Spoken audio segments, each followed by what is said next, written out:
Olá, professor Áquio. Aqui é a Dalva de São José dos Campos, a entrega da Bíblia Original Codex. Eu estou aqui com o senhor José da Silva. Eu encontrei o senhor José no ônibus e ele se interessou muito pela Bíblia Original. Tenho uma para fazer a doação. Essa Bíblia, senhor José, ela custa R$200. É muito boa, muito importante. Mas o senhor vai ganhar ela de graça.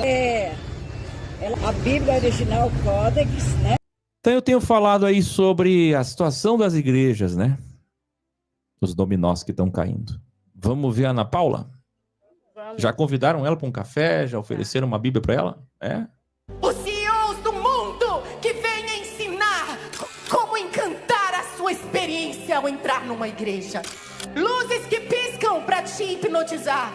O som de um teclado que não toca louvores, mas frequências que viciam o cérebro como dopamina, como droga. Pois hoje existem caravanas de pastores e líderes indo aprender em igrejas que batizam 2.000 pessoas no mês por causa de coaching, por causa de reprogramação neurocerebral científica. E tem gente achando que o culto foi uma grande bênção, confundindo a unção de Deus com um atalho do inferno. Tem igrejas fazendo associação com Mamon, pensando que é um parque de diversões que vai atrair as famílias e as crianças da sua cidade. Tem pipoca sendo vendida na porta para dar R$500 mil por mês para um empresário.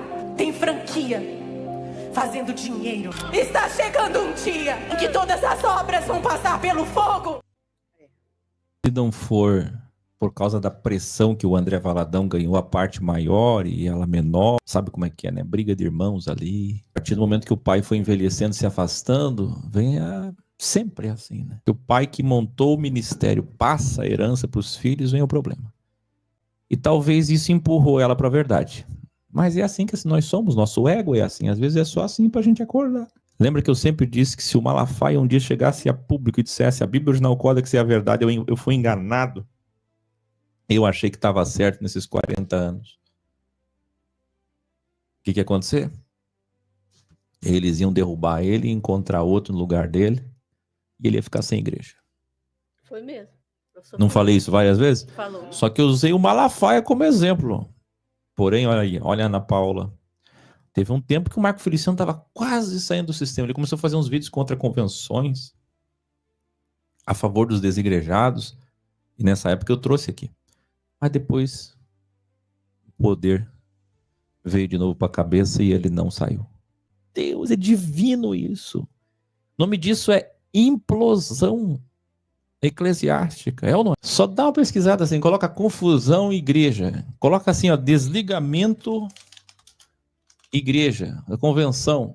Isso, Janones. A divisão da Assembleia de Deus do Maranhão. Ó, olha a situação que está isso aqui. Desligamento da Convenção da Batista Nacional.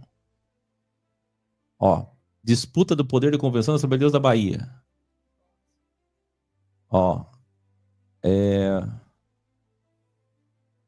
vamos mais. Desligamento da CIMAD da Convenção Geral.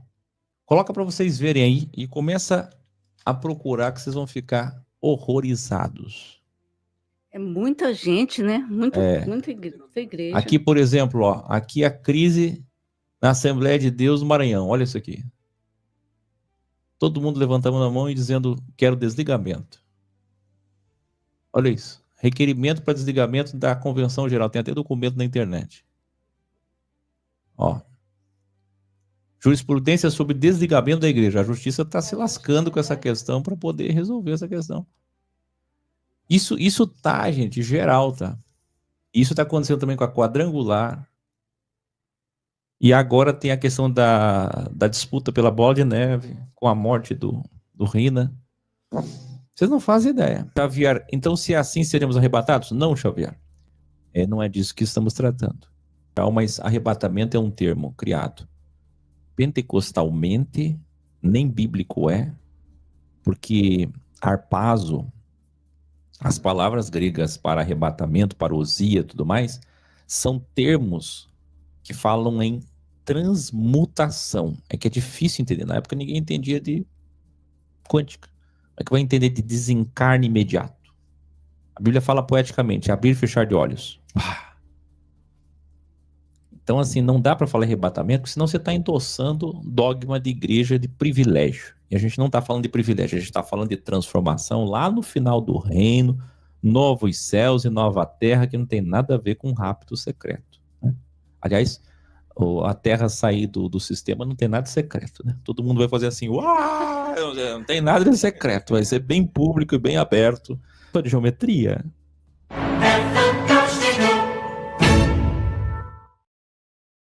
Eu tenho que compartilhar com vocês a Diphylleia Gray. É a única flor do mundo que é transparente no Japão e na Rússia. Ela foi descoberta em 1867 apenas. Ela é transparente, gente. Olha isso, parece de vidro. Parece vidro. É incrível ou não? Vou até deixar um comentário aqui, ó. Geometria sagrada. Quem tem amor às vidas, às almas, nunca viu uma matéria dessa sem deixar um comentário, não é? Mas quem não tem amor nenhum, que só tem ego, só curte essas coisas.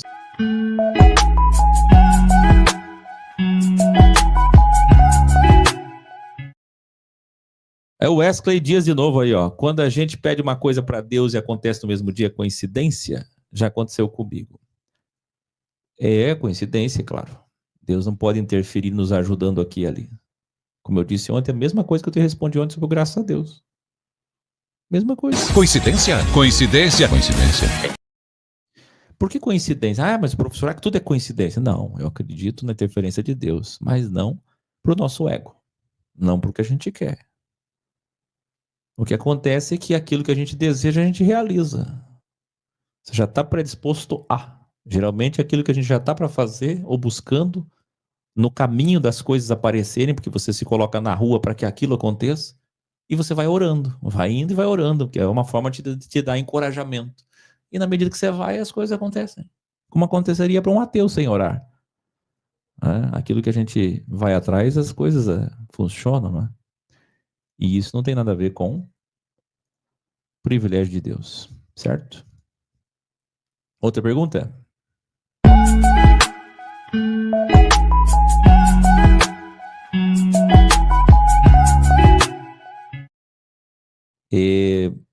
Uma pergunta dentro de outra pergunta, o Giliard diz: interferência pela fé?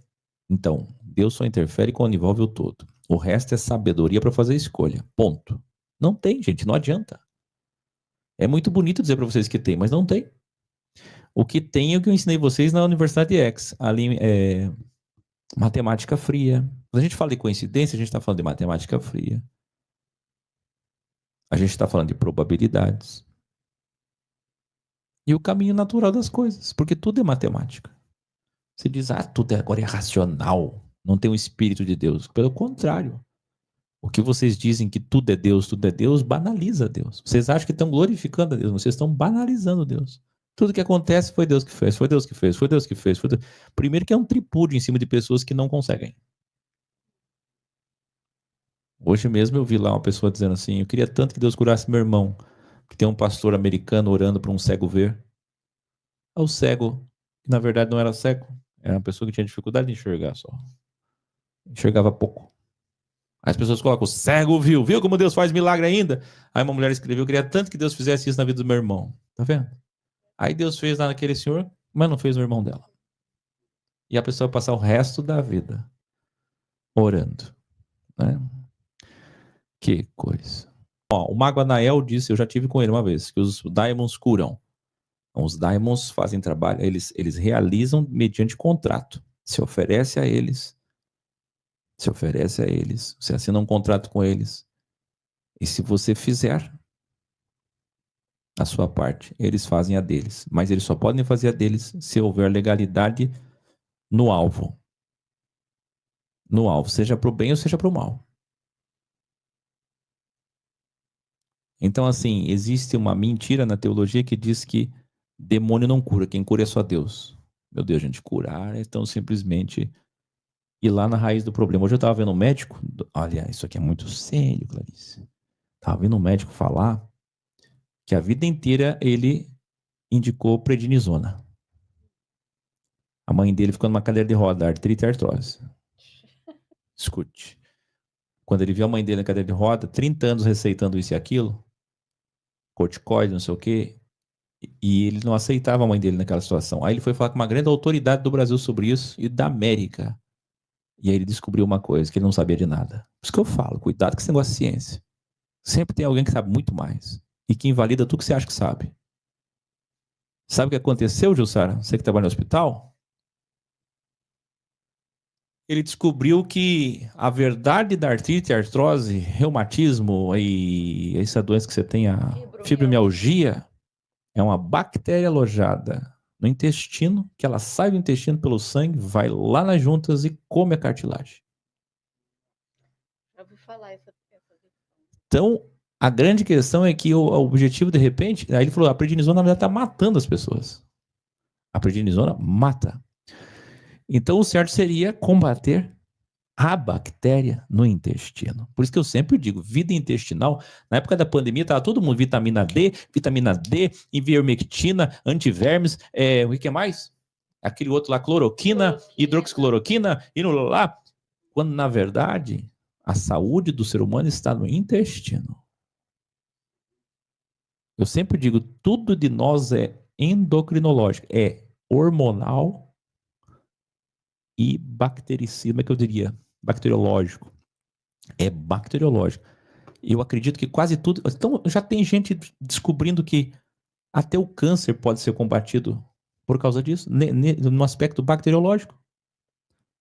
Porque a gente sempre acha, isso aqui, igual o vírus, aquela grande pergunta, o vírus é um ser vivo? Ninguém sabe até hoje dizer se o vírus é um ser vivo. Vocês sabem disso, né? Então, não é um grande problema. Fala, Jussara, só que assim, ó. Rapidamente. Eu tenho dito que pela coerência, a sabedoria me diz pela coerência que todos os problemas nossos para curar todas as nossas doenças é hormonal e bacteriológica. É bactéria, tudo é bactéria. Se a gente arrumar nosso intestino, a gente arruma tudo. Pode falar. Professor, quando eu fui fazer o meu estágio no Hospital das Clínicas em 2016, eu conheci médicos lá, anestesistas, que nem dipirona eles tomam. Olha. Porque é um veneno de pirona. E a minha irmã, quando começou a tomar bicarbonato de sódio para o estômago, e tem muitas pessoas que tomam, só que ela foi medicada pelo médico. O médico não falou que em questões de dias, ela não iria mais andar, porque todos os ossos dela ia calcificar. E tem muita gente que toma bicarbonato ainda para o estômago. Isso é muito sério. Exatamente. Mas não é perigoso contato com daimons? Claro que é. A gente não pode ter contato com daimons, né? É um atalho, não pode. Eu falei isso na série Anjo da Morte. Professor, precisa aceitar Jesus para ser salvo? Aceitar Jesus é uma forma de apelo criado pelas igrejas para facilitar o compromisso das pessoas com a igreja e a lista de batismo, para facilitar o processo. Não existe aceitar Jesus. Nós que temos que ser aceitos por Jesus. Nós temos que chegar nesse entendimento, evoluir, santificar. Evoluir é o quê? Evoluir é edificar e santificar. A gente tem que conhecer a verdade, buscar essa verdade, praticar essa verdade. E não transformar a salvação, que é imortalidade, que é vida eterna, em passo. Eu não posso industrializar isso. Todo mundo agora aceita Jesus, batiza, tá salvo. Que é o que acontece com a igreja católica e o que acontece com a igreja evangélica. Criar uma fábrica de salvação. Isso não existe. Vocês todos é que têm que buscar isso, encontrar isso e praticar isso. Entendeu, Marcos Paulo? Existe batismo no Espírito Santo? Sim. Mas também não é a mesma resposta. Industrializar o batismo no Espírito Santo. Industrializaram.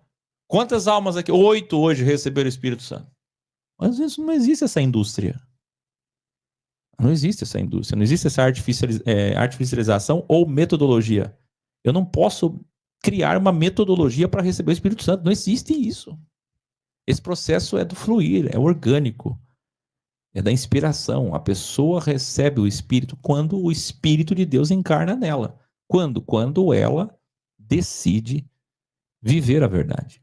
Então, a partir daquele momento, o dossiê, o legado, o entendimento, o Espírito de Jesus Cristo passa a viver dentro dela. Encarna nela, entra na mente dela.